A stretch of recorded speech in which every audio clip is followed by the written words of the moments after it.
Our chairman of our Codes Farmers Fair and Farmers Market make comments, and also the executive director of the Fairgrounds will also get a chance to make some comments toward the end. So without further ado, Ms. Hammonds.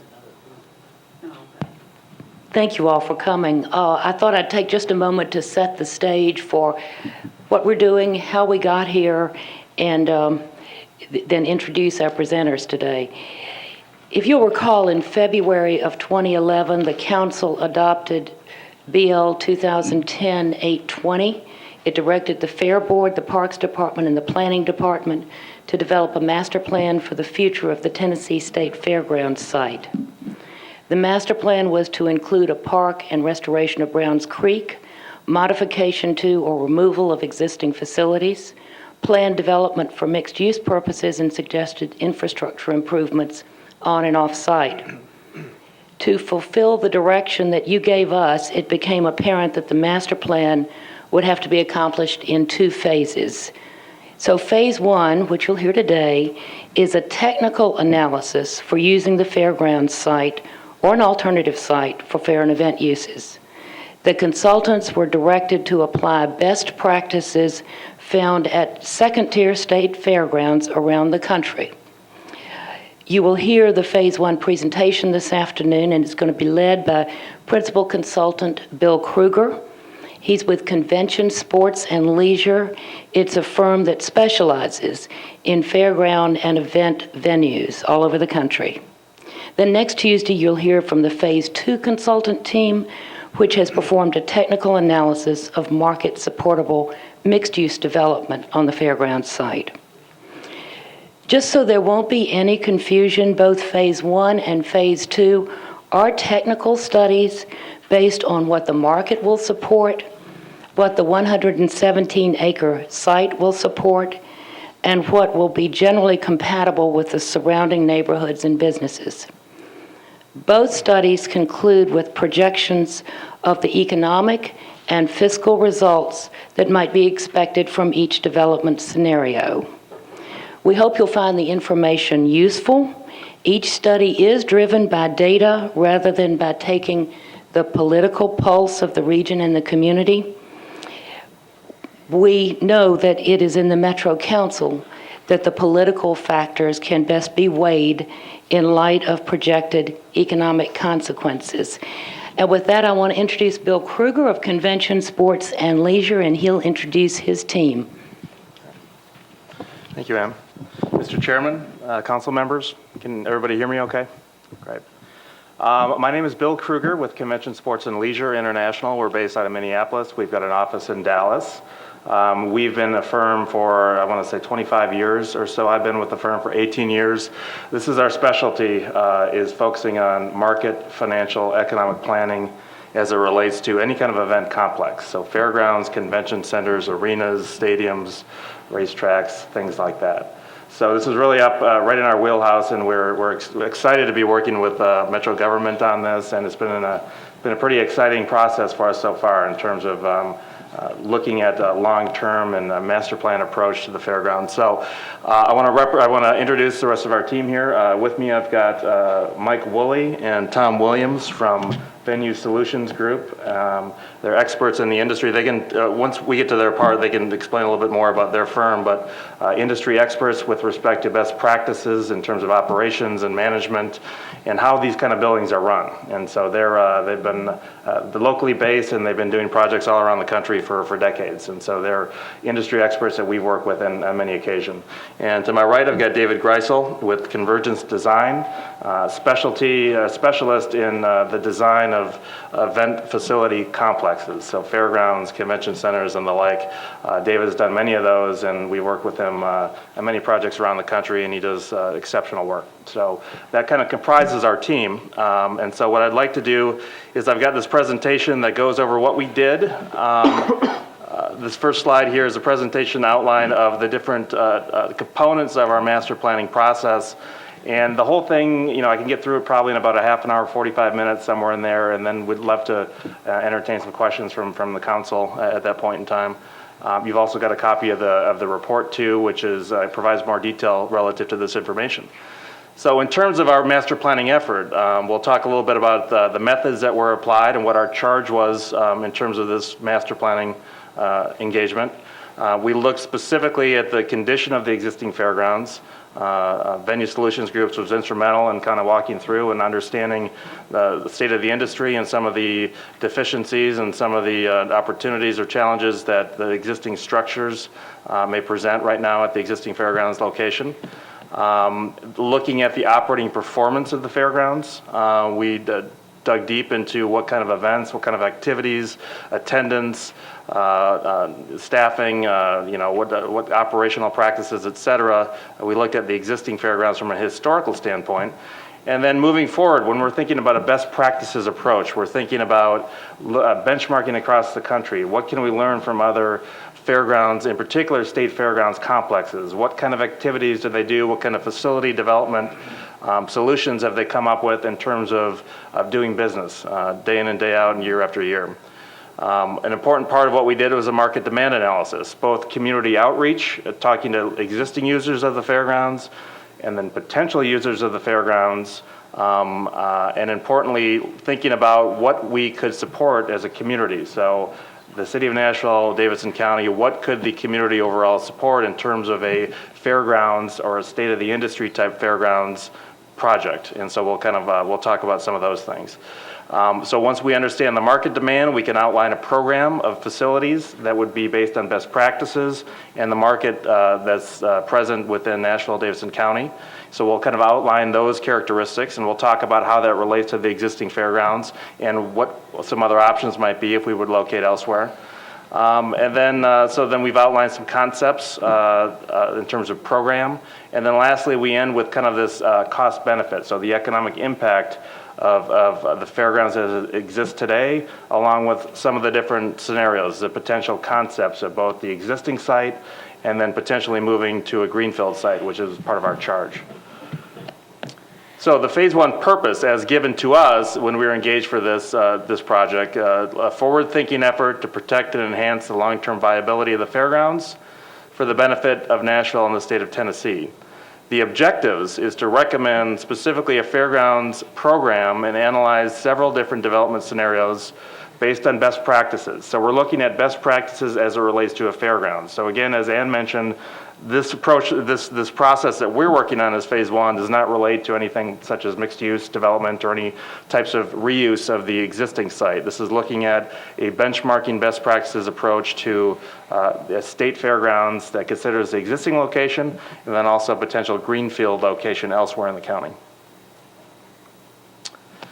So to start off with, the existing fairgrounds, I mean, one thing that when we look around the country when we do work, the thing that strikes us initially, of course, fairgrounds having been here for more than 100 years, is the location and the proximity of this particular state fairgrounds to the core of the downtown. It's very atypical when you look at other state kind of fairgrounds complexes around the country. And so it's just by the virtue of its location within the community, it's somewhat unique. It's also a smaller campus in terms of acreage than a lot of other state fairgrounds complexes, and we'll get into that a little bit later. But overall, you've got aging facilities, you've got a variety of different facilities located along the grounds. You've got the speedway, of course, the racetrack, and you've got the grandstand, and a variety of these different exhibition-oriented facilities, some of the barns and some of the arena facilities located throughout. I'm going to turn it over to Tom Williams with Venue Solutions Group, and he's going to talk a little bit about the facility condition assessment. Thank you, Bill. And before I get into this, Mike and our partners in this firm called Venue Solutions Group, along with the managing partner, Russ Simons, and just to let you know what our background is, so you know that I'm not just some random person spouting off this information. Mike and Russ and I have all managed our own buildings. Our focus is how a facility operates, whether it's cleaning, maintenance, parking, staffing, budgeting, starting up a brand new building. The three of us actually helped open Bridgestone Arena back in '96. And then worked for a sports architectural firm and assisted them with their designs. And then we broke off and now have our own firm and our own set of clients that we do just what we did here. We do for them as well. So we walked around, toured all the facilities at the fairgrounds site, and a lot of what I'll mention and that you'll see in some photographs if you've been out there. It's not new information. You're going to look at it and go, yep, I've seen that. But we did a visual inspection of the facilities for CSNL as this part of this project. And what we found, most structures are in fair condition. A few are maybe a little better than fair, like the Creative Arts Building, but some of them are worse and need a lot of maintenance and repairs to them.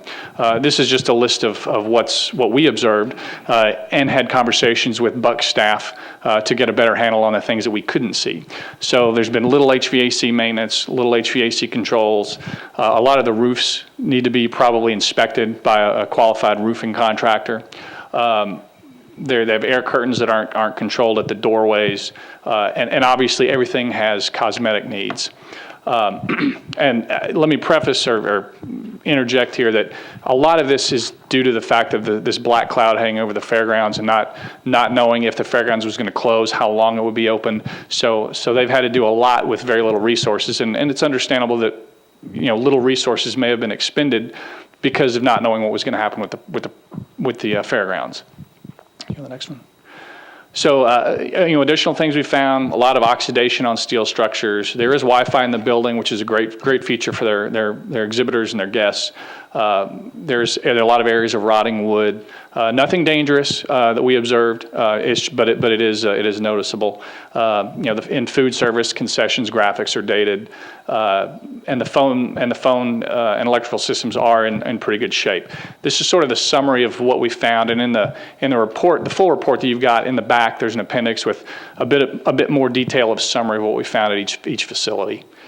The next couple of slides are just photographs. The annex, which is actually no longer there, was actually a usable space for Buck and his staff, and due to some kind of roof structural problem, the annex was actually torn down, and it's still used as a walkway between buildings, which is a great feature for this facility, that a lot of buildings can be accessed without actually leaving and going into an uncovered space. However, from what we understand, exhibits cannot be set up in this space now. So there's a few thousand square feet of exhibit space that have now gone away. The Vaughn building, you see the doorway with the metal rod through it. That's been corrected. I think that was a project right in the middle of this project for us. It was a project at the building to replace a lot of doors and door hardware.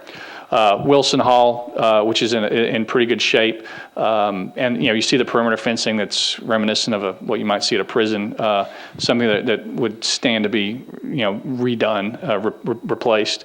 The Carts building is a great from its historical perspective. It's not so great because of all the columns and all the different heights of the ceiling for actual exhibiting, but it seems to work. And then, the grandstand men's restroom kind of speaks for itself. And I'll let Bill start talking about the events. Okay, great. So when we're thinking about other state of the industry or the benchmarking best practices approach that we're looking at, we're thinking about what kind of events are taking place at the fairgrounds and how might that differ or be similar to other industry facility complexes of a similar nature out there in the country. And so when we think about different types of events, we kind of categorize them this way. You've got the primary tenants, of course, of the fairgrounds, the state fair, the flea market, of course, the speedway, the racing, Christmas Village, roller derby, et cetera. So you've all seen those. Those have been primary tenants, and a lot of these fairgrounds will have tenants like that. Of course, the state fair being a primary tenant that all these complexes have in common. But then you've got other types of events that take place. What's going to pay the bills annually? What other things can we have at this facility to make it a full year-round event, kind of a complex? You've got public consumer shows, which are those open to the public. They're kind of exhibition-oriented events. Entertainment events, conventions, conferences. These are all different types of events that take place at the fairgrounds. Now, what we noticed though, is you've got this kind of a void within this animal event activity at this particular fairgrounds. Normally around the country, when you look at fairgrounds, especially the state fairgrounds variety, you tend to see facilities, event levels, activities that more relate to animal activities as well, and those can be pretty substantial events. Oftentimes they're economic impact generating events. They're bringing in visitors and hotel room nights and and new spending in the community that wouldn't otherwise be there for certain types of horse events, livestock, ag, a lot of the traditional types of events that tend to be aligned well with the type and nature of a fairgrounds complex in the first place. So you're kind of missing out on those right now given your existing structures. Entertainment events too, conventions, conferences, other events. Now it's important, sometimes around when we go to community versus community, people will kind of lump all event facilities together. They'll think about fairgrounds complex, the amount of square footage they've got or the seating levels they've got, and they'll start comparing it to the city's convention center or Opryland in this case, or the Bridgestone Arena and things like that. All those facilities aren't created equal. They all have certain niches, they have certain types of look and feel and appropriateness for certain types of events. So that's always important to consider. You just don't start adding up all the space of all the venues within your marketplace and thinking about whether you're overserved or underserved, but you need to consider the type and nature of the space that you've got. So there's some other charts, and a lot more details is in the report, but in terms of looking at the use of the fairgrounds as it exists today, you've got lots of different types of event types up here. We've looked at the books and we've looked at some of the event history reports and looking at what is filling up the facilities and what's using the fairgrounds, making sure we understand what types of event loads and occupancy and utilization that we're looking at. Hundreds of events per year. I mean, it's like many fairgrounds complexes, it's a lot of times they fly underneath the radar screen in terms of all the different things that they're doing within the local community of a diverse types of sets of events, local uses and non-local uses. But the reality is when you start picking apart and looking at some of these numbers, you'll see a lot of these real big blocks of numbers are smaller, low impact events such as roller derby practices. You've got some a wide variety of usage of public and consumer shows, which are important, but many of them tend to be more of local draw type activities. So you're not necessarily getting a lot of economic impact for some of those types of events. But nonetheless, they're important for a complex. Those type of events need homes within every community. And so the fairgrounds is serving that important need for accommodating all these events, many of which is just a really good fit for them in terms of having that type of nature of a complex. So in terms of financial operating results, across the country, when you look at these kinds of complexes, the large majority of them tend to lose money from a pure financial operating standpoint year in and year out. Just like convention centers and other types of publicly owned event facilities of this nature, fairgrounds, exposition centers, convention centers, arenas, you look at any of those kind of facilities, the vast majority of them will be losing money and they need to be subsidized by the public sector. In this particular case, the fairgrounds actually has been doing a little bit better overall relative to other comparable complexes around the country in terms of its operating deficit. And a lot of times we're looking at complexes like this that are subsidized to the tune of well over $1 million per year in terms of an annual operating subsidy that's required to cover operations. So in this particular case, where some in the community may have assumed that the fairgrounds here has been breaking even or paying its own way or making a profit every year, the reality is they've recently been dipping into reserves that are really there for capital to cover some of the operating deficit. And so ultimately, if you're continuing to dip into your capital reserve fund, it's ultimately going to get to a point where that's not sustainable. So you are, on this path, which is very normal in the industry, of generating an operating deficit annually. So what we've done then is once we've looked at the existing complex and we've shifted to, again, thinking about what we're trying to focus on is what is best practices for a state fairgrounds? What can we learn from other types of fairgrounds around the country? And so we've picked a set of different fairgrounds complexes in other states, a number of them, and we've explored them in detail. So we've contacted management, we've talked to them and accessed information about what events are they doing beyond the fair, what are some of their attendance levels, what facilities, structures do they have, square footage, seating, other types of ancillary amenities, things like that. We've gathered information from all these. And just a few bar charts, there's a lot more information in the report, but a few bar charts to kind of show some of the kind of cast what some of the key issues are with respect to the Tennessee State Fairgrounds. You look at total acreage of all these other kind of what I would call more of the second tier kind of state fairgrounds complexes. You look at yours here, the Tennessee State Fairgrounds, on the lower end in terms of 117 acres approximately of space. A lot of them are much larger campuses in order to have their facilities and their events and their attendees. In looking at animal, so horse stalls, permanent and temporary stalls, again, going back to that issue that I mentioned where the large majority of these fairgrounds complexes, as a part of their business, is doing a lot of these animal events, horse events, livestock shows, other types of animal shows, agricultural shows, things like that. A lot of those are very important for both economic impact, but also generating operating revenue for the overall complex. Have 0 permanent stalls or temporary stalls. You can see a lot of these venues will have, the average is 1,000 of these permanent and temporary stalls around the country. And that helps them do, clearly that enables them to position themselves, at least from the stall standpoint, of doing the animal events that most of them do. RV hookups. Again, it's unlike a convention center when you really talk about the size of a few different types of space. For fairgrounds, when you start talking about animal events, those kind of venues, you start having to think about lots of different types of characteristics. You think about square footage, you think about different types of arena spaces, show rings, warm-up areas, RV hookups, you think about stalls, you think about a lot of these different types of things that you'll need to have in place at a certain levels in order to go after certain tiers of this animal type business. So you've got RV hookups in here at the bottom of the list. So most of these, as a part of their business plan, quite frankly, this is one of the easiest ways to generate income at these kind of facilities is to rent out these RV hookups for a variety of events, in particular the animal type events. So in terms of the number of exhibit halls that all of these have, you're kind of right in the middle in terms of 7 distinct individual exhibit halls, buildings at these campuses. But in terms of total square footage of space, when you aggregate all that square footage together, you're at the bottom of the list. So obviously that suggests that you've got smaller spaces in each one of those individual buildings relative to the rest of the state of the industry or what is kind of the best practices for a state fairgrounds complex. And in particular, the largest single exhibit hall. This is important. David can kind of talk about this a little bit later, but when you're talking about attracting and being competitive and marketing towards single exhibition or trade show type events, you're really trying to look for a contiguous area to hold that event. They don't, exhibitors don't want to be split up in a whole bunch of different buildings normally.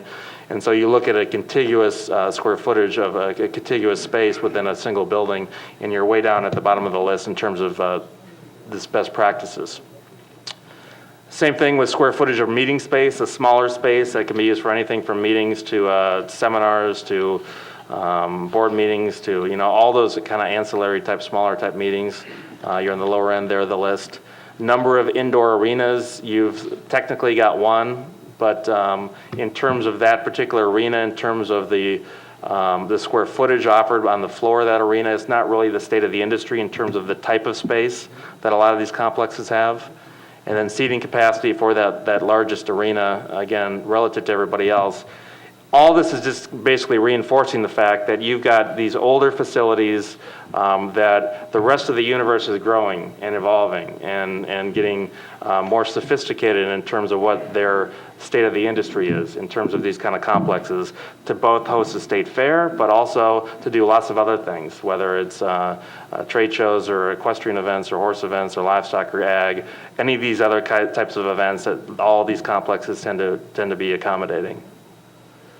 Grandstand seating, some of these venues have certain types of tracks, and in terms of the seating at the Speedway, at the Fairgrounds Speedway is 15,000 approximately. And so one thing that we took a look at, our charge really was to look at the best practices as it relates to a state fairgrounds complex. Now, what we've noticed when we look at all the other fairgrounds across the country, first thing you notice is there really aren't necessarily technically designated official state fairs in all 50 states.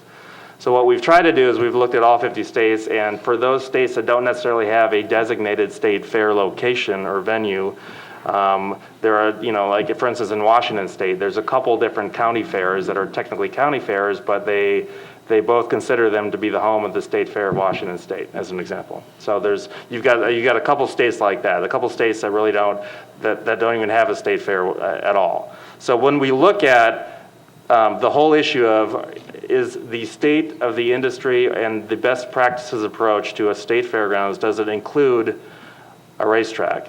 When you look at that, what we find is that there's a wide variety of them that actually have racetracks of some sort. all the colors other than red, but the ones that actually have a paved track for motorsports is really only Nashville and Washington State. And as I mentioned before, the Washington State really technically isn't even in the state fair, and it's actually going to lose its ability to call itself a state fair here shortly. So that leaves really only Nashville as the only state fairgrounds complex, official state fairgrounds complex, that has a paved motorsports track. Now, a variety of them have the dirt tracks and some for horse racing and things like that. But again, this gets back to what is the best practices approach to a complex. So in terms of our market analysis, what we did to hone in on what could we evolve into in terms of a supportable, market supportable state fairgrounds complex. So we did a visit to the community. We talked to Buck and his staff, and we took tours of the grounds of the site of the fairgrounds. We did site tours. We had a community outreach process. We had open houses. We got feedback from the public. We contacted a variety of existing users of the fairgrounds, talked to past users of the fairgrounds, and then we did telephone surveys, telephone interviews with event planners, event promoters of a wide variety of different types of events to ask them if we had a state fair complex, if we had a complex that fully met the requirements of your group, of your event, how likely would you be to bring that event here? So you're you're focusing on, can we get some new business, and of what type? And if so, if there's an interest in bringing business to Nashville, then from whether it be a certain type of a trade show, whether it be some type of a horse show or an agricultural show or a trade show or an entertainment event or a convention, whatever, talking to those kind of groups and asking them simply if we have the appropriate facilities, could we get their event? And if there's an interest, what do they need? What size, square footage of space? Different types of meeting rooms, parking, and all those kind of other issues that we asked them about. We did a pretty extensive survey as a part of this process. Then we looked at other comparable complexes around the country. So looking at the benchmarking best practices, what are other complexes doing out there? What are their success stories? What are some of their challenges, et cetera? Demographics and the whole host of things that go into the market analysis that we did. One thing that we put up there in terms of reported attendance at state fairs, I think this is kind of interesting to take a look at. When you look at about 100,000, which is the estimate for the state fair, Tennessee State Fair, way down at the bottom of the list in terms of the total attendance at these other fairs. So that does suggest that there have been issues, either distinct or intangible, indirect, that have been influencing lower attendance, but it also may suggest some kind of an opportunity for growth. I mean, certainly if you got states like Montana, Utah, and South Dakota that are outperforming and are outdrawing the state fair in Tennessee, certainly there's a suggestion of some opportunity that may be related to some of the facility and the marketing and the planning and the management and things like that. Now, certainly in your case, thinking about what other things are competing for the state fair, obviously you've got very successful county fairs in Wilson County as an example that are frankly more sophisticated and more successful than a lot of other county fairs at other communities that are hosting state fairs have to deal with. And so you've got some of that competitive orientation for the state fair dollars, so to speak, in play here.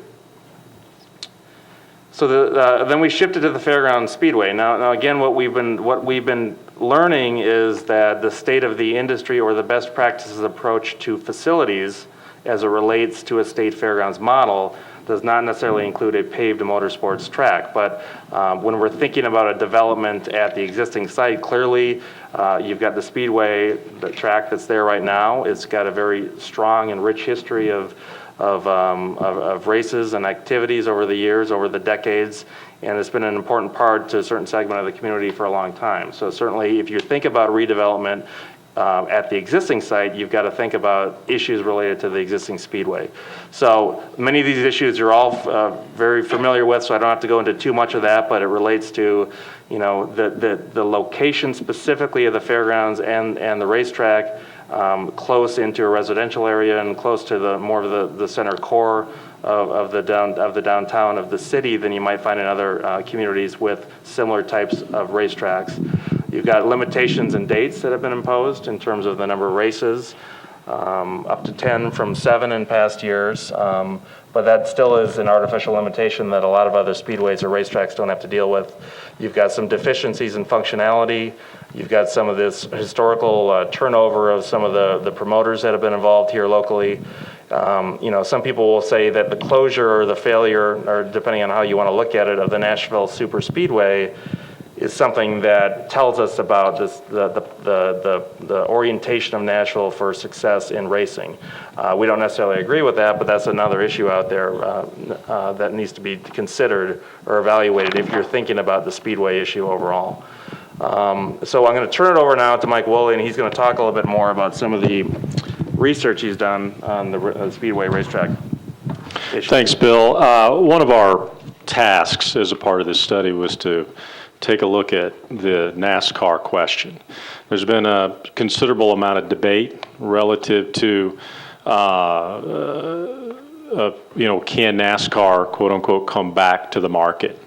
So one of the things that we did is contact NASCAR and try to get their take on the existing market and what it would take for them to come back.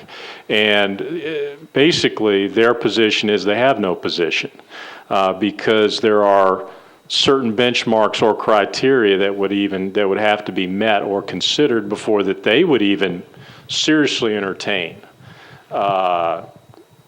looking at a market, not just the Middle Tennessee, but other markets who are interested in hosting NASCAR. And specifically, I'm talking about the Nationwide Series and the Sprint Nextel, the two major races that are part of NASCAR. And so their quote unquote position is will not under any circumstances take a position on the racetrack at this time. And there's really three reasons for that. And that's the three different benchmarks or scenarios have to be met before they'll even take a market into consideration. And one is, do they want to be in the market? Does it make sense for their sponsors? Do they see an opportunity for growth in that market? Do they have room on the calendar?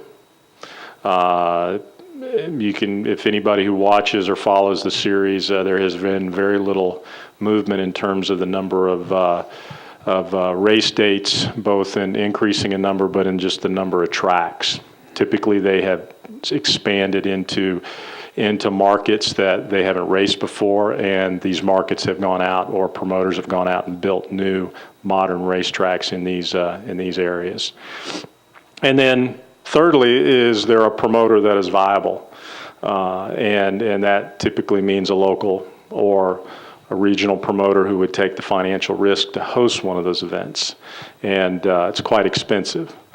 And no local promoters to date have spoken directly to NASCAR about promoting even a nationwide or a truck series race at the fairgrounds. People have spoken to NASCAR within the community. Okay, there are folks within the community who have spoken to individuals, but nobody has advanced a formal proposal to say we want to do this type of race in the community. So I want to qualify that there has not been a formal process that says, hey, we want to start the conversations. Just for your information, I want to kind of take a look at where Nashville sits relative to the other facilities that host those two races. We're certainly at the lower end of the spectrum.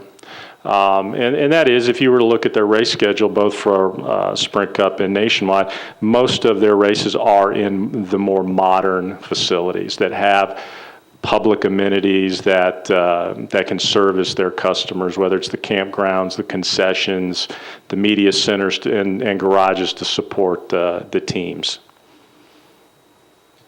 And this is on the Nationwide Series seating. Again, Nashville's at the lower end as well, and this is their second tier race. And then even on the truck series, we would be at the bottom as well, relative to where they're racing in other markets and other facilities. One of the things we want to take a look at is the ARCA series. They have participated in the market, and quite honestly, they've been very successful in this market. They have raced at the fairgrounds. They were racing at the Superspeedway prior to its closing. I spoke to the leadership of ARCA, and they're very interested in coming back to the market. Their sponsors love the market. It's been very good to them. They certainly don't put the demands on the facility and the community that NASCAR would as it relates to any upgrades that would have to be made to the track. They're really more concerned with spectator and racer safety than they are major amenities. Those are their overall requirements. And as you can see, there would be a couple of major improvements that you would have to make in order to meet their safety requirements, certainly not at the level that NASCAR would require. But that's certainly an option because they're interested. It just depends on, whether there's a promoter that's going to be willing to help promote or finance bringing that race to the Middle Tennessee market. And as you can see, it sits in the ARCA Racing Series. They do a lot of dirt tracks. They race at a lot of Midwestern facilities that, quite honestly, don't have the seating capacity that you currently have and have made it work. And then I'm going to hand that back, the rest of the presentation back to Bill, and he's going to talk about what the market supportable program would be for fairgrounds. Thank you. Okay, great. Thank you, Mike. All right, so where we're at now is we've done this information about the existing fairgrounds, some of the issues related to the building product that you've got out there currently, the event loads, the utilization, the uses, looking at benchmarking about other facilities around the country, what is the best practices from a facility standpoint and a market standpoint, and then we did the market research with respect to what is possible within Nashville. And in particular, one of the things that we really feel is a really great opportunity that this market is missing, again, as I mentioned before, is more of the animal events. So it's the livestock, it's the horse shows, the horse events, the equine-oriented activities, it's the agriculture. It's a lot of those things that, again, the state fairgrounds around the country are doing that we're missing out on pretty significantly.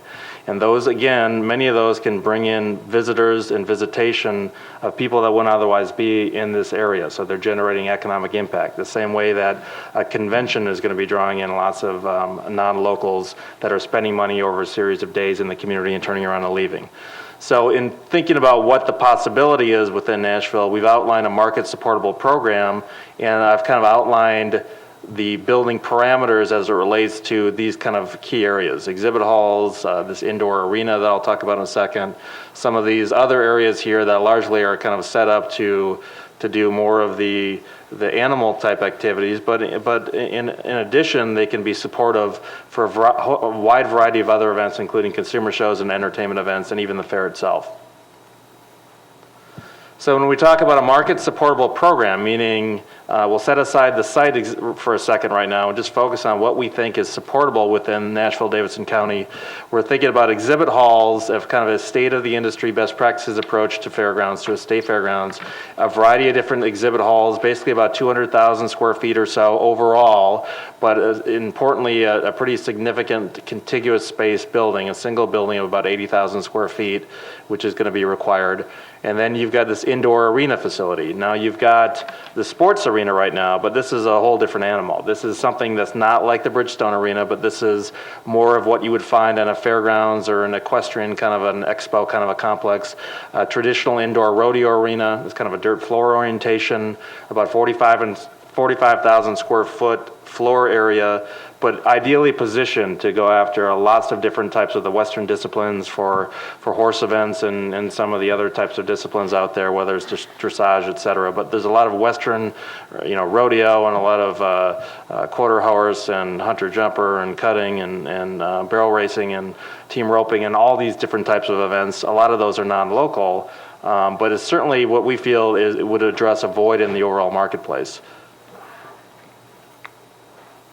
Then you've got other areas that we've outlined in terms of the supportable, the warm-up areas, the show areas. We're talking about different rings, all that you need to have in order to go after the types of events that we think you could get, many of which would be new to the marketplace. And then you've got the whole barns and stalls issue that we've outlined in terms of a supportable program. and then RV hookups too, which are necessary at a certain level to go after some of these animal events, but also, again, can provide some ancillary income for the overall complex as well. So what we've done is the RFP outlined 4 general scenarios that the project team was supposed to take a look at with respect to this master plan. And so just to outline them real quick to you before I turn it over to David to talk about the actual program and the concepts. Scenario 1 is kind of an as-is, no physical changes to the existing State Fairgrounds complex.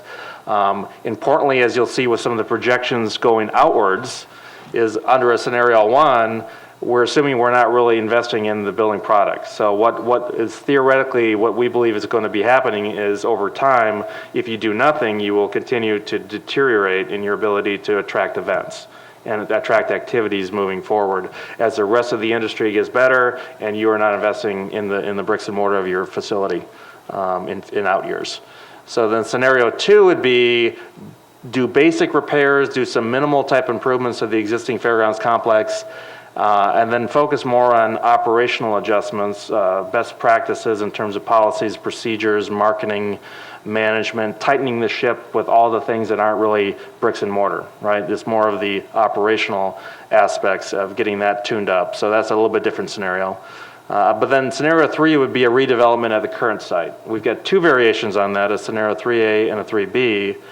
And a Scenario 4, which would include a redevelopment of the State Fairgrounds elsewhere. And they've asked us to call it the Greenfield site.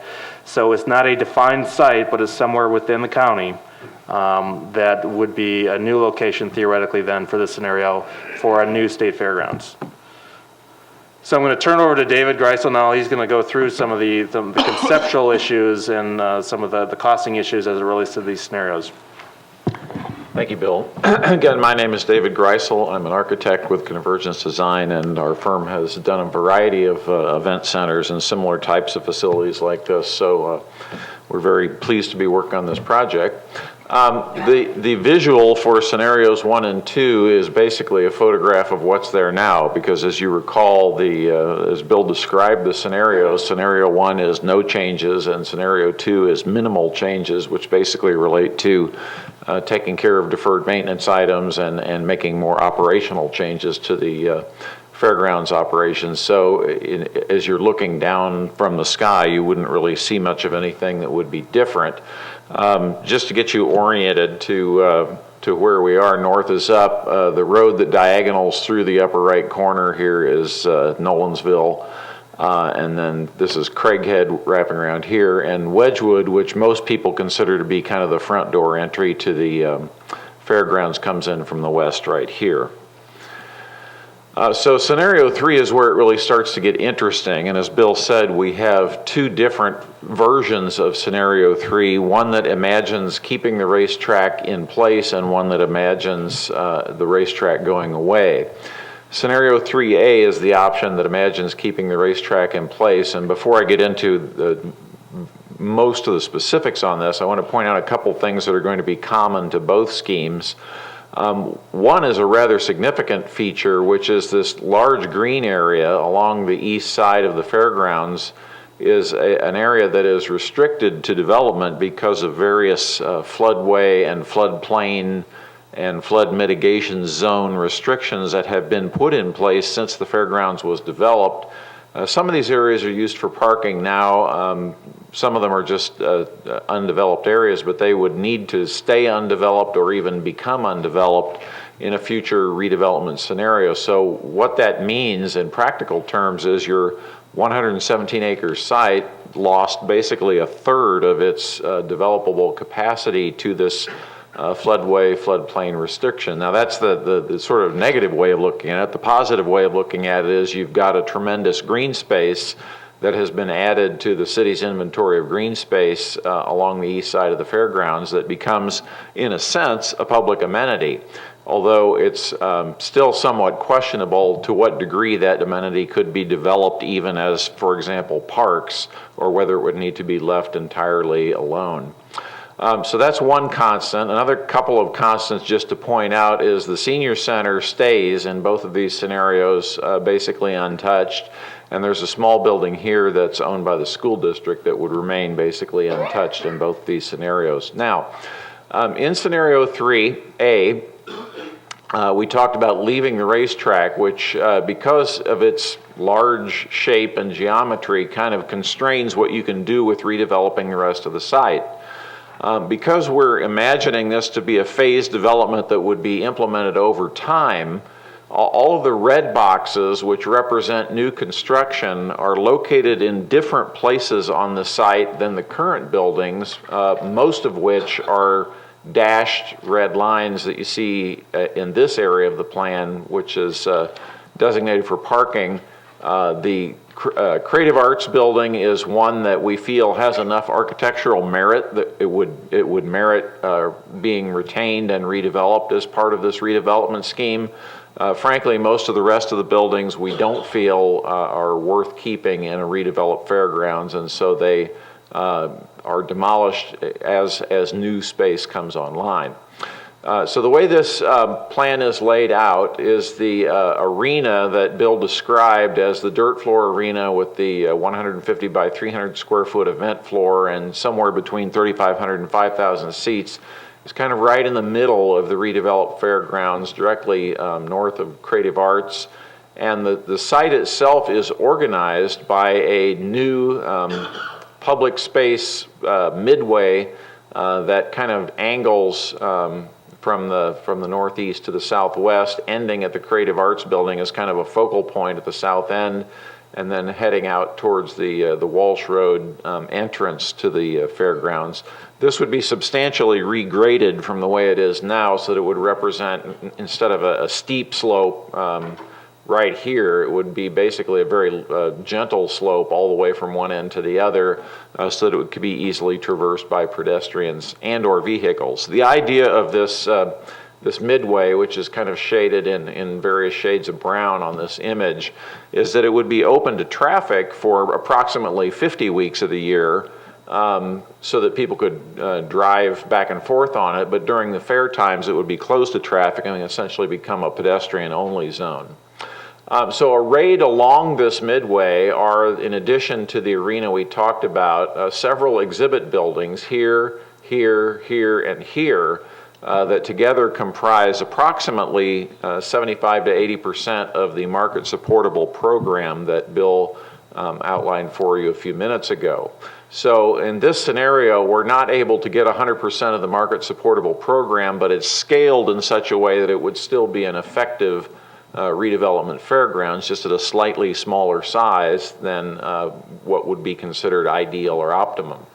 Behind the arena are several of the stall barns that Bill described in his inventory of space, and as well as an indoor and an outdoor show / warm-up ring. So including the Creative Arts building and the raceway, we have a pretty well-developed fairgrounds plan, but as you can see, just because of the loss of space to the floodway, the continued existence of the raceway, we're somewhat constrained in terms of what we're able to do physically with the planning of this redeveloped fairgrounds facility. Grandstand, you want to? What's that? Improvements to the grandstand.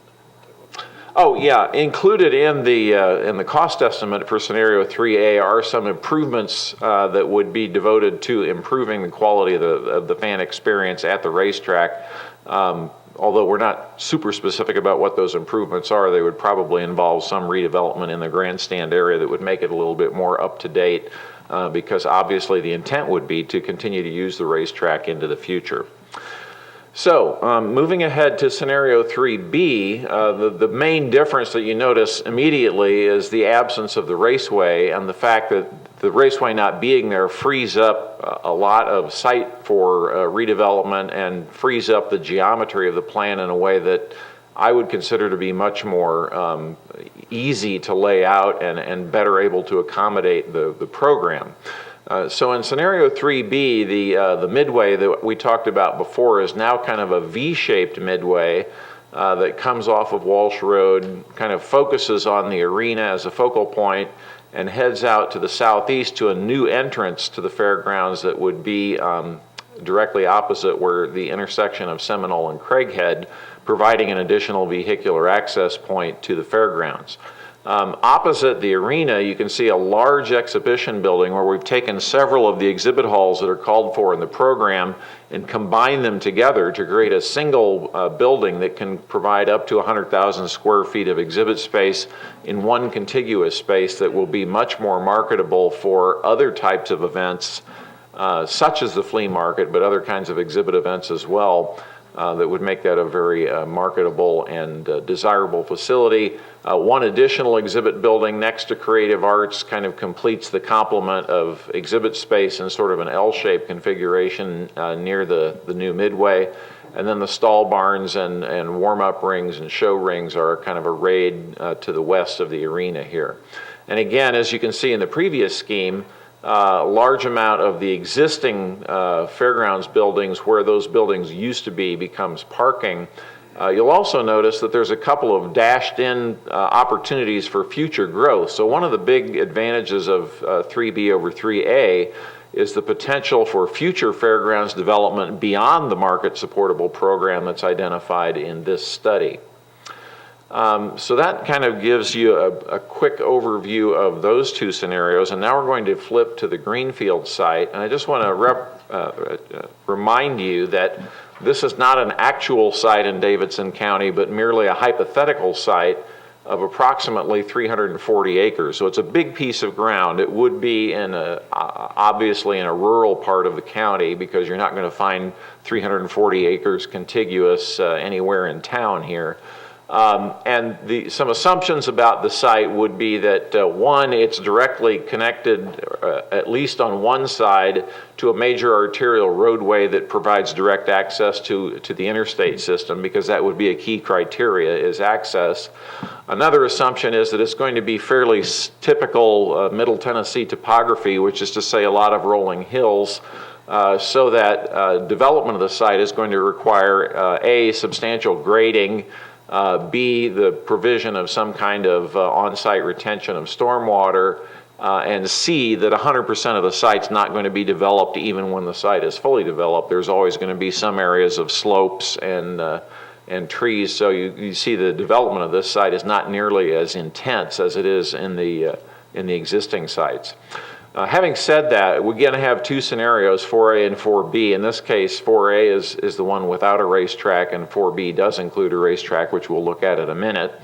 The basic layout is that there is a major access road that comes off of whatever the arterial road that connects you to the highway is, that takes you into a center space that, again, it becomes the midway during the fair and otherwise is just a large public space that kind of gives the defining element and provides the shape of the organization of the plan. At one end of this space is the arena and all of the stall barns, as well as a fair amount of additional parking for trailers. And then at the other end of this open space is a cluster of exhibition buildings, all of which are interconnected, so that the entire complement of exhibit space could be marketed as a single entity for shows that required that. You can also see in kind of a faint pink color here a whole series of potential future buildings which are not part of the current program, but which this site provides the ability to provide at some future point. A couple of additional features on this plan. One is just taking advantage of the slope and topography out here, the suggestion that there could be an amphitheater to take the place of the grandstand at the racetrack that would be a place to do outdoor shows, concerts, and those kinds of things. And you can see the parking for the fairgrounds is dispersed all around so that there's not any really super gigantic parking lot, but a whole series of smaller parking lots, which are a little bit easier for folks to negotiate and figure out where they parked. So that's scenario 4A, again, without the racetrack. Scenario 4B, very similar, except that we've developed a back part of the site now with a racetrack that would be at the smaller end of what's the range of NASCAR seating capacities that you saw in the chart that Mike showed you, although because it's such a greenfield site, it has the potential for future expansion to where the seating capacity could grow to a larger size if that was desired at some future point. So in this one, there's a great deal of additional parking, obviously, to accommodate the racetrack and the crowds that would be associated with that, and additional roadways, a loop road that goes around the racetrack and provides service access to the pits and so forth. But the rest of the plan is essentially very much the same as you saw in option 4A. So again, these are hypothetical greenfield sites, just basically illustrating a way that a new fairgrounds could be developed somewhere in Davidson County in accordance with the market supportable program that Bill identified.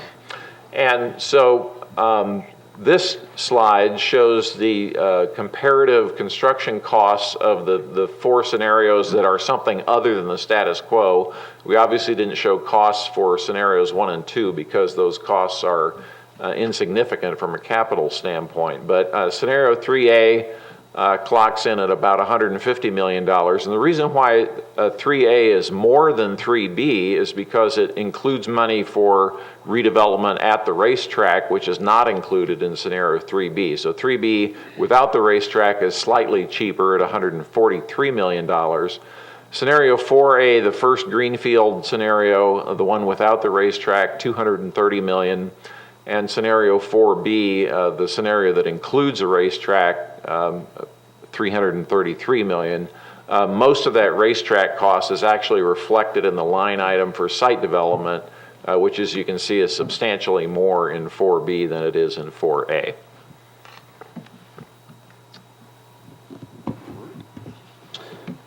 Great, thank you, David. So where we're at now is we're looking at, okay, we've got the different scenarios that we've outlined, and now it's a matter of looking at the different facilities, the characteristics of those facilities, their location, and then coming up with market demand or event level estimates with respect to each of those scenarios. So what we're trying to do is we understand what the market supportable program is. We've got different variations on that for the different scenarios and locations, like I said. And now it's the market demand we think that's attainable in terms of existing events, but also new events that we're growing in the community.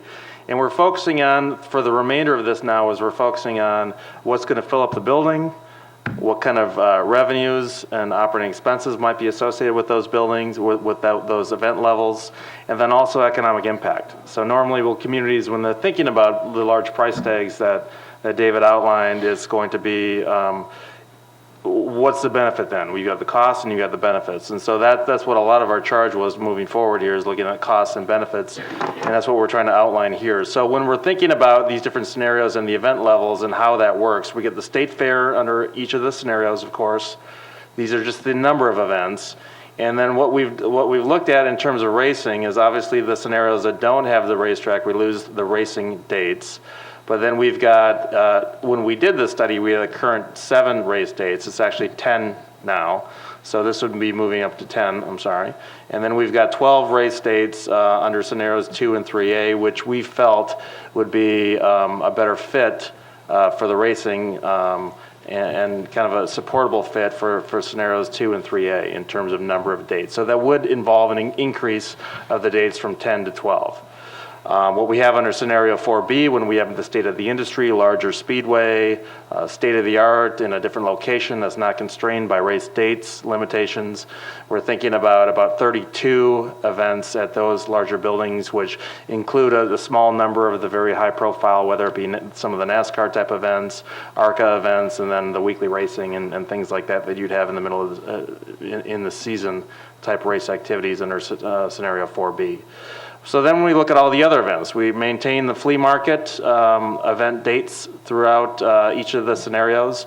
We've got these public shows, these consumer shows that are open to the public, that are many of them exhibition-oriented events. And then we've got the animal events, not doing a whole lot right now, but then with the capability under the 3A and 3B scenarios and the 4A and 4B, a large expansion of that activity. And importantly, a lot of these events are much larger than the events that you're currently doing right now too, on top of that.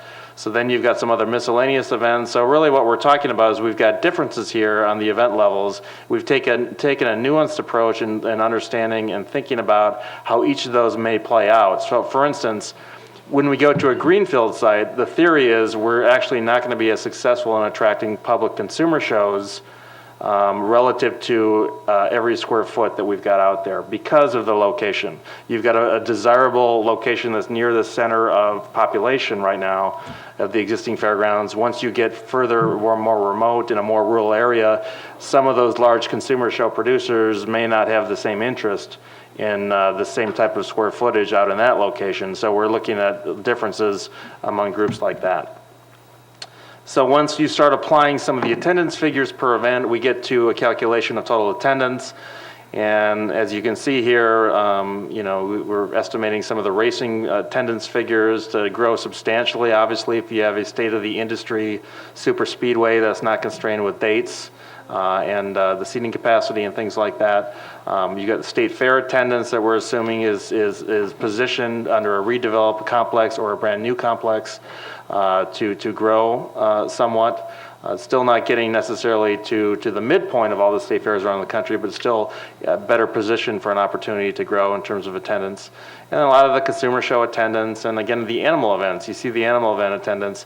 Many of these people for the animal event in particular are going to be people that are non-local, meaning they don't live within Nashville or Davidson County. So anytime you can draw them into the county and have them spend money and stay a number of days in the community, that's net new economic impact to the community. So what we've done then is focused on the economic impact. We're looking at total incremental direct spending. So that's the dollars that visitors spend in the community that are coming for these events here. So we've taken a very conservative approach in looking at the percentage of attendance that would theoretically represent people that don't reside within the county. So if you're going to an event but you have a home and you live within Nashville, Davidson County, we're not going to count your spending and we're not going to consider it net new. We're not going to consider it incremental, which is really what the focus of a lot of this benefit analysis really is to focus on. If we invest in something, a bricks and mortar facility project, what is the incremental benefit to the community? Not just shifting around spending that would have otherwise occurred in the community, but what can we drive that's brand new to the community in terms of economic impact?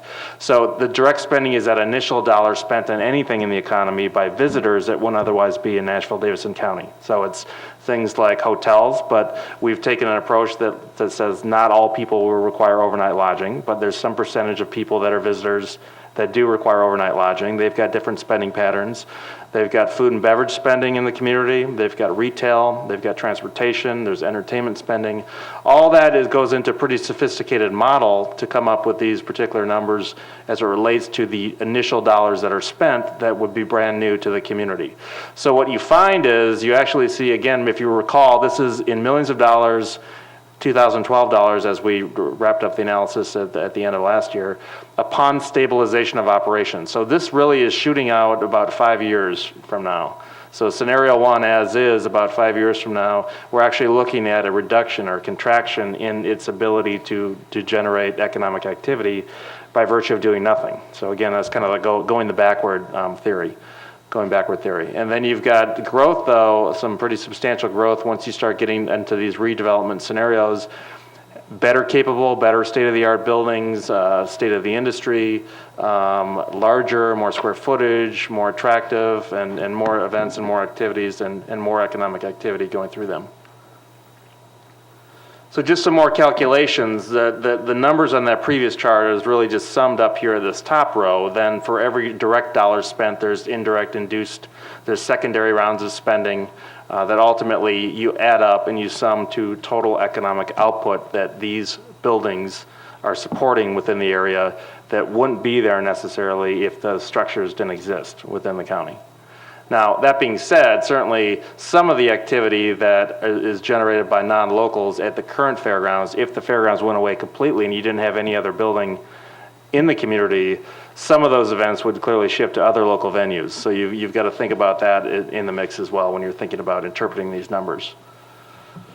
But the point is, this is economic activity and jobs and number of full and part-time jobs that are supported by the spending associated with visitors to events in the complex that theoretically, most of which wouldn't be there if it weren't for the complex itself. And so this is net new to the community. So what I've tried to do is more description, and it's just probably easier to see within the report itself, but this is kind of the cost benefits, some of the key metrics as it relates to costs to metro government of these different scenarios, and some of the incremental important economic impacts, and in this case, some of the tax revenues that we were estimating to be generated by virtue of these projects. So you're looking at a construction debt service number, so the construction costs that David outlined, and we used some assumptions with regard to term and interest rate, et cetera, but then you've got an annual debt service payment that'd be required. Again, this is in millions. So you've got about 7.7 million under 3A, a little bit lower under 3B, but then you're going up to a larger annual construction debt service number just for the bricks and mortar. Then you've got some annual operating deficits that you've got to accommodate, clearly, for these different buildings. So you're looking at a total cost to metro government of these numbers down here. So anywhere from the impact of a do nothing to kind of the current, or a little bit higher than the current operating deficit of 400,000 per year, all the way up to the debt service and the operating deficit numbers of 12.4 and 17.7 million dollars per year. So then you've got the benefit side. What are some of the benefits? All of that new direct spending that I've outlined in the previous charts, and indirect spending and total economic output, all that spending then generates tax dollars. Now, we've taken an approach where we haven't tried to estimate any kind of more indirect kind of influence, such as property tax valuation or property valuation. And so property taxes have not been included in this. This is more of just the dollars that are economic impacts that relate to hotel taxes, hotel occupancy tax, rental vehicle surcharge, sales tax, obviously. You got some of those taxes that are the directly generated tax revenues based on all the spending of these visitors to these complexes that we've estimated. So when you're looking at that, you're looking at, up under scenario 4B, this is per year about 1.3 million in incremental total metro government oriented tax revenues that have been estimated. So then you've got this economic output I've outlined, and then you've got employment impacts in terms of full and part-time jobs and personal earnings, et cetera. So when the metro government is thinking about what are the costs and the benefits, a lot of times these are important metrics then that we've kind of tried to outline in one chart together. The phase 2 team, when they present next week, theoretically will have some of the same types of measurements that you might be able to compare and contrast and look at some of the costs and the benefit issues in kind of a comparative light. Okay, so this is the last slide, I believe. So this lastly, kind of wrapping up, a lot of the question came back to what are the costs and the benefits, and does that suggest something logically in terms of the approach of a state fairgrounds complex? Should it be under the existing fairgrounds location? Should it be under a greenfield site? So what we're looking at and what the analysis suggests at the end of the day is when you think about a best practices approach, again, reiterating what I said before, of state fairgrounds. So our charge was, what is the best practices approach of state of the industry for a state's fairgrounds complex? It does not include a paved motorsports racetrack. Now, if scenario 3 is pursued, you've got then to obviously deal with the racetrack because that's the existing site. So what do we do with the racetrack? When we do the analysis of costs and benefits, and you think about the existing location from a pure mechanical calculation of costs and benefits, there really isn't much difference between the scenario 3A or 3B, so with or without the racetrack in terms of cost benefit. If you cannot increase the race dates up to the 12 level that I mentioned, now you're at 10 right now, so you're pretty close. But this was, in particular, this is more of an issue back when the race dates were artificially limited to 7 days per year. If you can get it up to 12 days, if you can't get it up to about 12 days, we think that scenario 3B without the racetrack would then be preferred from a purely cost-benefit standpoint, if that makes sense.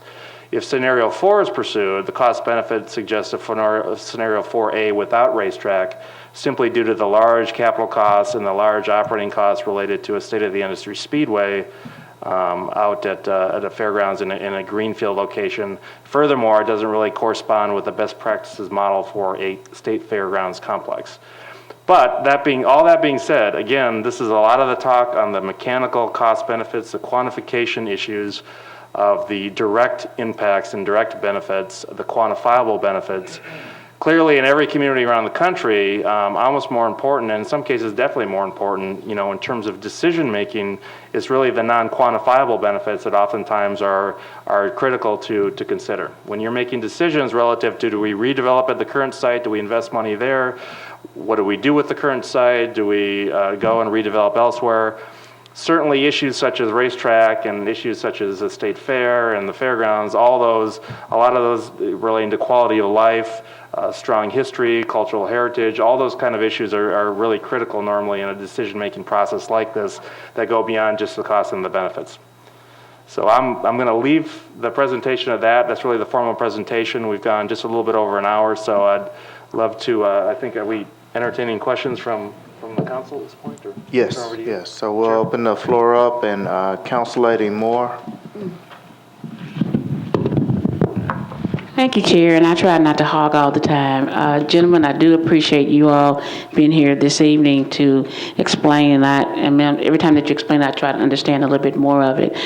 Just a couple of, about 3 questions. And this is to Mr. Woolley, and I appreciate you stating, or making it clear about NASCAR, because it has been rumors out there NASCAR wanted to come, and we were given information that, that they did, but it wasn't really clear. So I appreciate you clearing that up. And I guess my question is that you had talked about ARCA Racing Series. Now, when you researched that, when they were here, did they have a financial impact on our budget when they were here? Did you pick up on that was, that they did have a impact on this series when they were racing here? Because I think you said they were here before, and yeah. They've raced at both facilities. I don't know what the economic impact is, but typically, traditionally, when you bring in a racing series, it's going to attract, 10, 15, 20,000 people, like they probably had out at the Superspeedway before it closed. You've got folks a lot of those folks are coming from out of town, they're camping, they're staying in hotels. So there is some economic impact for having those types of events. I couldn't give you an exact number what that would be, but there is some impact. Okay. And then you keep saying if we increase the race dates, that would have some impact on one of the scenarios, but does that mean that attendance has to increase as well? As it relates to, certainly... The financial part of it.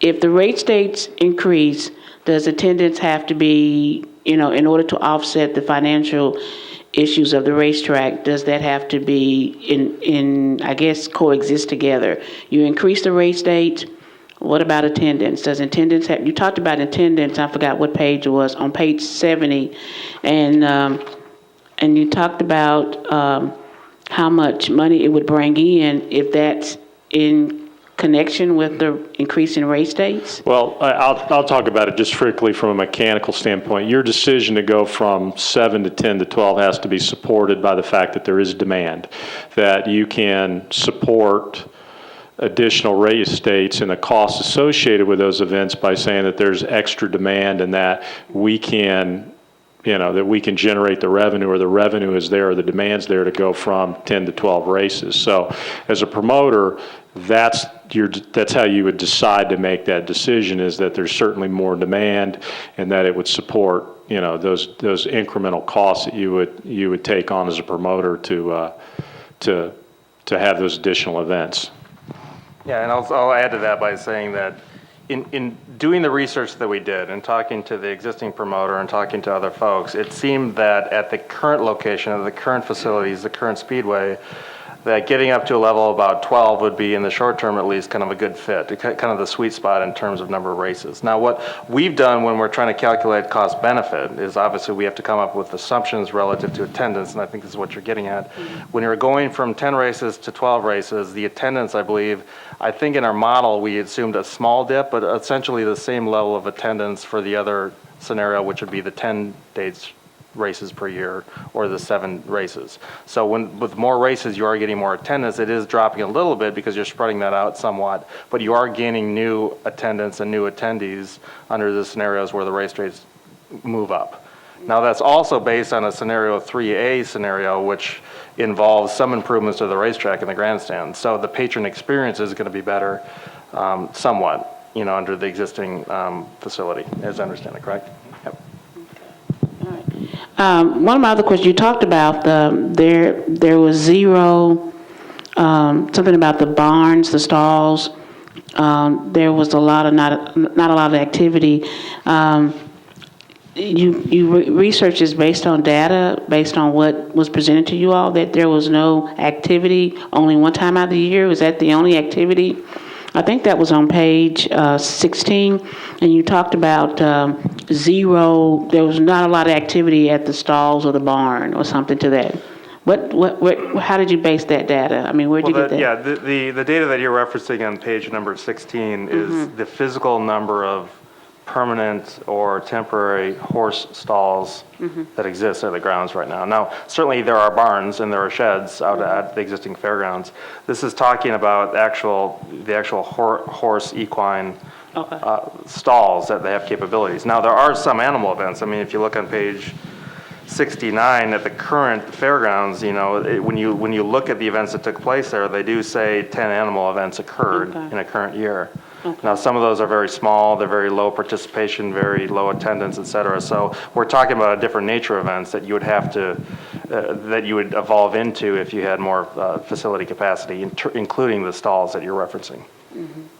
And when you did your research on the exhibit halls, I guess I was just asking my colleague, how many exhibit halls do you need? I mean, how many do you need? Well, it's interesting. When we do an inventory and we look at all these fairgrounds complexes, it's one thing when you look at convention centers, they're a different animal. When you look at the Music City Center and you look at, normally it's just one big convention exhibit hall that's got subdivisibility, so you can subdivide into different halls, but you got one large contiguous room. Opryland, any other convention centers are like that. But when you get to fairgrounds or Agra Expo, livestock, equine kind of complexes, they tend to have a wide variety of lower cost, lower finish exhibition facilities located throughout the grounds. And oftentimes those kind of are just kind of genesis from different phase development over time as the complex grows and there's more needs for some additional spaces that are enclosed or indoors. Now, the state of the industry, which David was alluding to in some of the greenfield locations where you just have a site where you can make a perfect model, is you would have smaller spaces to be able to do concurrent events, different events, but at the same time, in different spaces that are separated from each other. But you also have the ability, by virtue of how you put the boxes together, if they put them all together, just open up the walls, and then you've got a very large contiguous space that will allow you to get some of the larger exhibition or trade show events that you could potentially attract. So, but again, going around the country, there are, in our report, there's facilities that have more than a dozen individual spaces that you might deem exhibit space with concrete floor. Last question, Chair. This is just a comment. I was just looking at the paper and looking at how the Davidson County, not Davidson County, but Wilson County Fair, where they're getting ready to renovate their fairgrounds at a $12 million price tag. And it was just interesting how they're very successful with, just a $12 million price tag just to renovate. So anyway, I do appreciate all that you all do, because this is a very extensive work to let us know what's going on. And I hope every council member will look at it and ask you all some questions or ask planning. And thank you all as well as, I know I'm going to miss somebody, but you all did some extensive work in this, but appreciate it. Thank you. Thank you, Council Lady. Council Lady Allen. Thank you, Mr. Chair. Can you tell me a little bit more about the market research specifically related to the equine activities? I mean, we're so close to Kentucky and we're so close to Shelbyville. There's a lot of competition already for horse things nearby.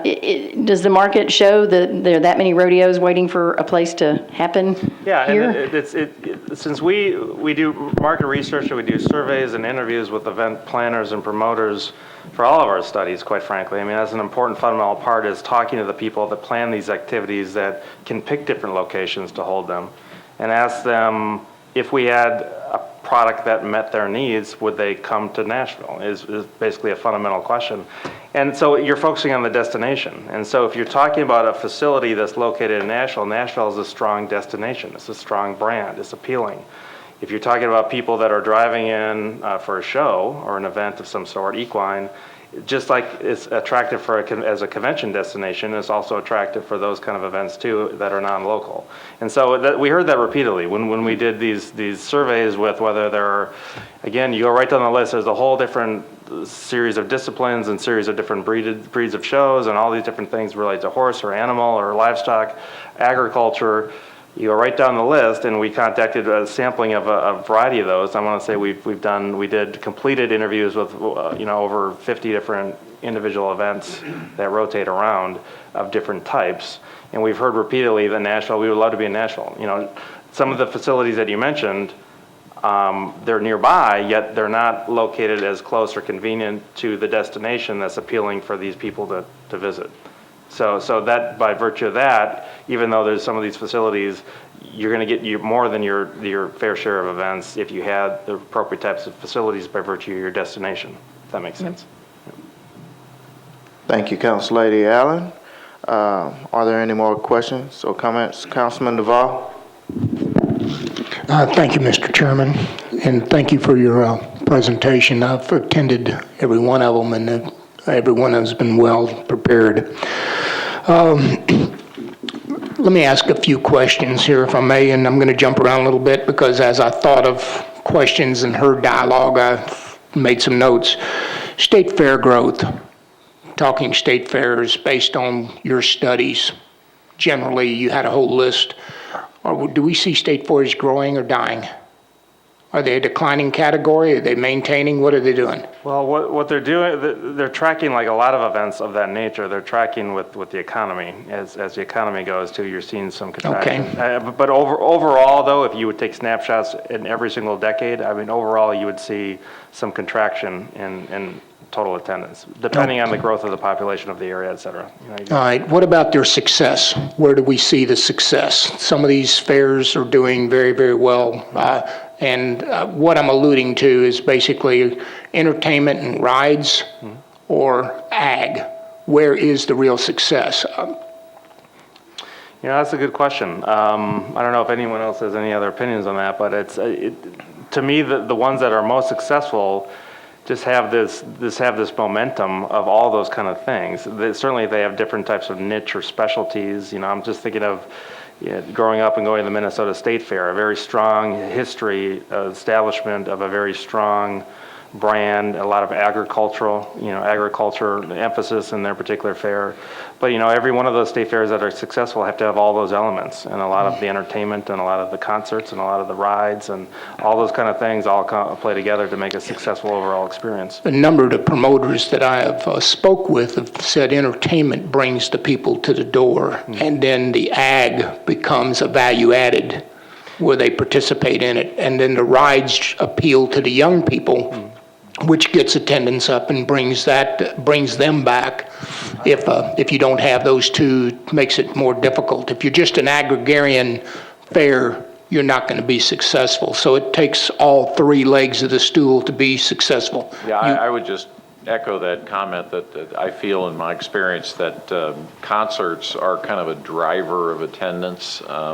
That people will come to the fair for the concert, and then they will go, they'll go to the ag exhibits and they'll go do the rides in the midway and all the other stuff. But if there's a name act that they're interested in seeing, the concert will be a driver.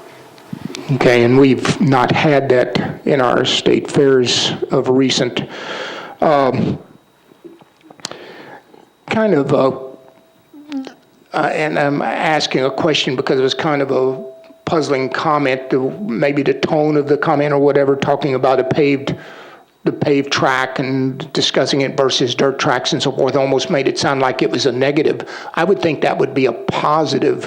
Can you expand on that, or did I just misread the tone of the context? Yeah, I'm sorry. I didn't mean to come across as having to be a negative. I mean, again, our approach was take an analytical look at best practices as it relates to a state fairgrounds. And so what I was trying to allude to is, before we did the research, we didn't know what the answer was. We didn't know how many state fairgrounds actually had a paved motorsports racetracks. And to us, the project team at least, it was a little bit eye-opening to see that frankly it's really only Nashville is the only one that's really got that. I mean, you've got the one in Washington State again, but soon that's going to go away because it's not going to be the state fair anymore. And of course, that Nashville Motor Speedway is considered either the best or second best short track in the United States. And believe me, I'm not a racing fan. I'm just throwing that out. There's pride for Nashville. Temporary stalls. I've seen plenty of the temporary stalls in those, I call them lean-tos at the backside of the fair for the animals and the horses. That's where we take the horses when we're doing recovery on those animals, or at least we were, unless they've changed that. So I'm not sure I totally agree with the 0 for temporary stalls. And it may be a matter of semantics or the way you maybe you segmented the entity, and I'm just not getting through my hard head. Well, I may have to defer to Buck on that. I think that relates to the ones that you own and control. Would that be correct, or how do we? Yes, thank you. The stalls, we call them stalls, but it's probably misnamed. And when we do rescue horses, we have to do amazing work with tents and everything else to even get it proper for the horses. So it's not capable for the type of stuff that we're talking about, which I do believe animals will put us in the blackout there, because, and Council Lady Shelbyville is begging to come to Nashville, Tennessee. Yeah. And well, I realize it's not Louisville, Kentucky. I'm very familiar with that. It's a totally different setup and than what we've got. Ours works better. I probably for cows and pigs works better than it would for the horse type events, which I think would be a totally different kind of scenario. And we would need to we'd have to build some to do the horses. There are 52 breeds of horses in the Middle Tennessee area, and all of them have shows. And I've heard from probably half of them that they would love to come to Nashville to do their shows. All right. Thank you for that, Buck. Appreciate that. Promoter stability, and I'm going to talk about racing. And I do not recall the exact number, I'm sorry, but at one time we were doing 24 races a season. Is that pretty correct, Buck? Can you quantify that for us? It was prior to my time, but they were doing about one a week from probably March through the end of October. Okay, so it wouldn't be unreasonable to say 24, 6 months out of the year? Yes, sir. Economic impact, and just with your expertise, you guys have looked at the numbers, you got a gut, and that's all I'm asking for, not something I'm going to hold you to, but if we were able to bring back the 24 races, provide those races, would that be advantageous to the racetrack? Would it be advantageous to the city? Do you see it as because my opinion and my understanding is we have limited the number of racers, and that's why they've went down as significantly as they have. Any feel on that? I'm sorry, didn't mean to interrupt. Sure, no problem at all. Well, if you increase the race days, the theory would be that, each race you might have lower attendance on a per race basis because you're spreading out more activity or more for this, for interested parties, but you are going to generate more economic impact. The theory would be that you would have more economic impact. So as an example, when we're looking at our scenarios, I'm just looking at some of these numbers here for the direct spending that's new to the community. When you look at this greenfield site, if you built a new super speedway that doesn't have date limitations, so looking at the numbers of a state-of-the-art complex relative to where you're at today, you're jumping on the racing side of the equation up from about $1 million of new direct spending per year at the current racetrack all the way up to $6.5 million at a state-of-the-industry super speedway if you built it elsewhere. So that's a 5 or 6-fold jump, a 6-fold jump in terms of economic impact. So if you had a greater number of race days at your current location, the theory would be that you would grow higher than the $1 million of direct spending per year, because some portion of those attendees are going to be not living, that don't reside within Nashville, Davidson County. So the more we have, there is some cannibalization, but there is going to be incremental impact too. That's well said, yep. Okay, good. Thank you so much. Let's see here. The alternative scenarios, when we were looking at some of those and those additional buildings and the investment or the expenditure that we would have to ask the taxpayers to foot the bill for, would those costs not drive up the operating expense to the promoters or the independent business people? And I'll use the flea market as an example. Wouldn't we have to get a lot more for a 10 by 10 square at a new facility versus the existing facility? I mean, that's just kind of where my head is. Am I wrong?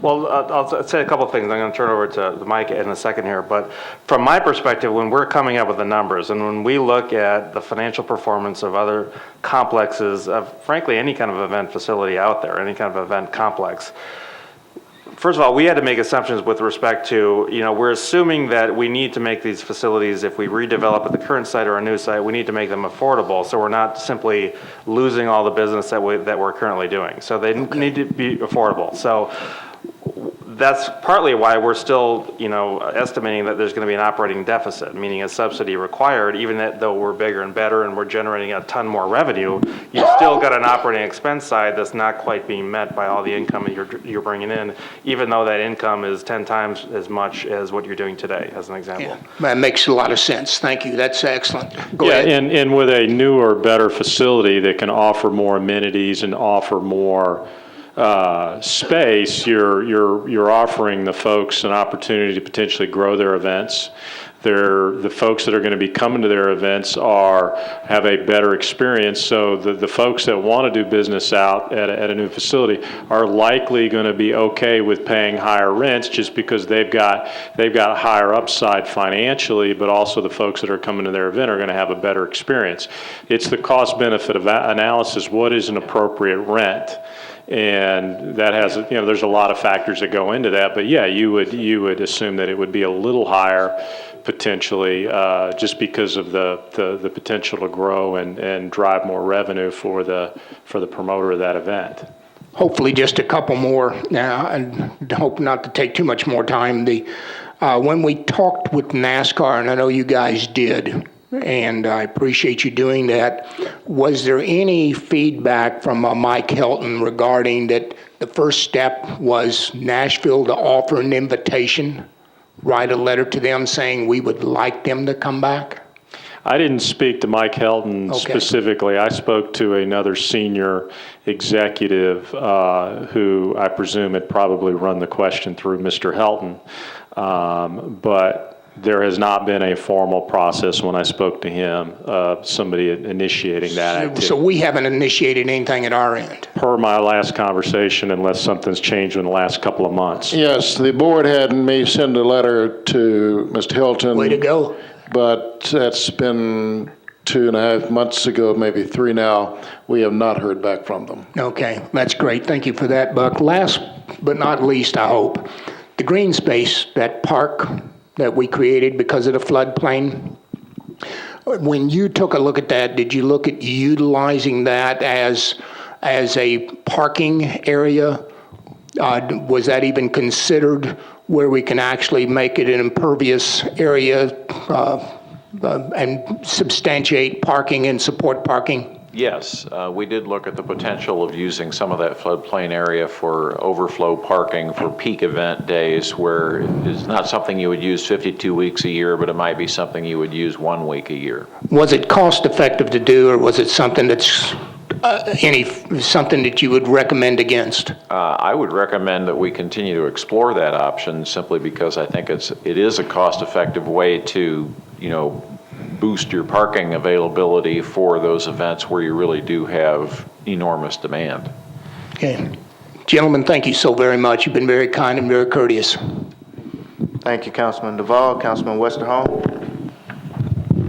Thank you, and thank you for the presentation. I just had a quick question looking at scenario 3B.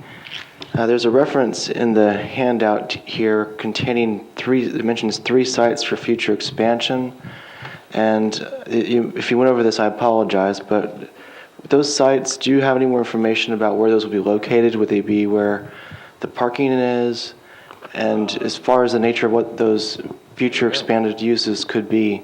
Scenario 3B is up on the big screen right now, and I've mentioned these in passing as I was describing it, but basically there's an outline here, and one over here that are sites for future buildings that are not part of the redevelopment program as it's currently imagined.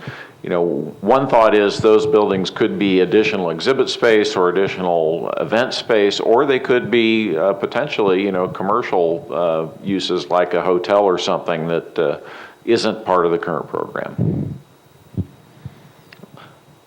Okay, thanks. And I guess just to follow up on that thought, obviously that would be further down the road, but would that be, was that anything that you guys looked at as far as what sort of uses might be compatible with what's there under that current 3B scenario?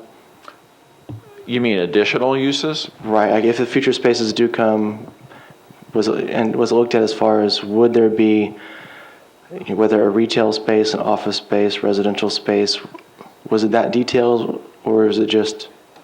Could be something else. We didn't go down the road of mixed-use development as the Phase 2 study is going down, but you know, I think our universe is sort of limited to fair and expo buildings, and then what I would call related ancillary uses, which would include things like hotels, restaurants, maybe other entertainment venues like a cinema or something like that, but not so far out as residential or office uses, which I would consider to be, you know, thematically kind of unrelated to the fairgrounds. Right. Thank you.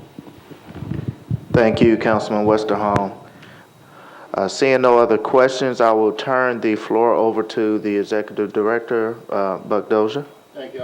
I'll make this real short. I'm going to step out of my tree. Councilman Westerholm, the area up there would be a great place for the farmers market, but that's all I'll say. That's all I'll say about that. I don't know what kind of process you all will use after all this information comes back, and these guys have done a great job and give us a lot of things to look at. I just want to tell you that whatever process you go through, whether it's after the budget process or whatever to get to work on this, the staff at the fairgrounds is committed to working with you to provide continued information. All of you need a tour if you hadn't been there. I can assure you, you need that. And number 2, the staff would like to also talk with you at some point about the history out there. There's an emotional side to a lot of people here in Nashville that and why that's so. And we have the history of that. Some nuances that would not come anywhere except for the people who work out there every single day. So we offer 2 things. First, to assist you in whatever process, Mr. Chairman, you come up with, and number 2, we would like to have the opportunity to talk with you at some point during that decision process. Thank you, sir. Thank you, Mr. Dozier. And my colleague, Chairman Pridemore. I would just like to thank, this is an ongoing project that's near completion for the consultants. Gentlemen, I want to thank you very much. A lot of detailed information, and didn't have the opportunity to thank you at your presentation of, the last presentation you had for the public, and I want to thank you. You did an exceptional job and with all the information you had to work with, and I think it's a lot of detail and it's very informative, and it will be very valuable for the council. Thank you. Also, I want to thank Ms. Hammonds for all the work that she has done and the Planning Commission has done, and this is one of her last projects, and I'm sure she's glad of that, because this has been a very valuable one. Thank you. Thank you, Councilman. I would just like to echo those words of appreciation. Thank you for the consultants.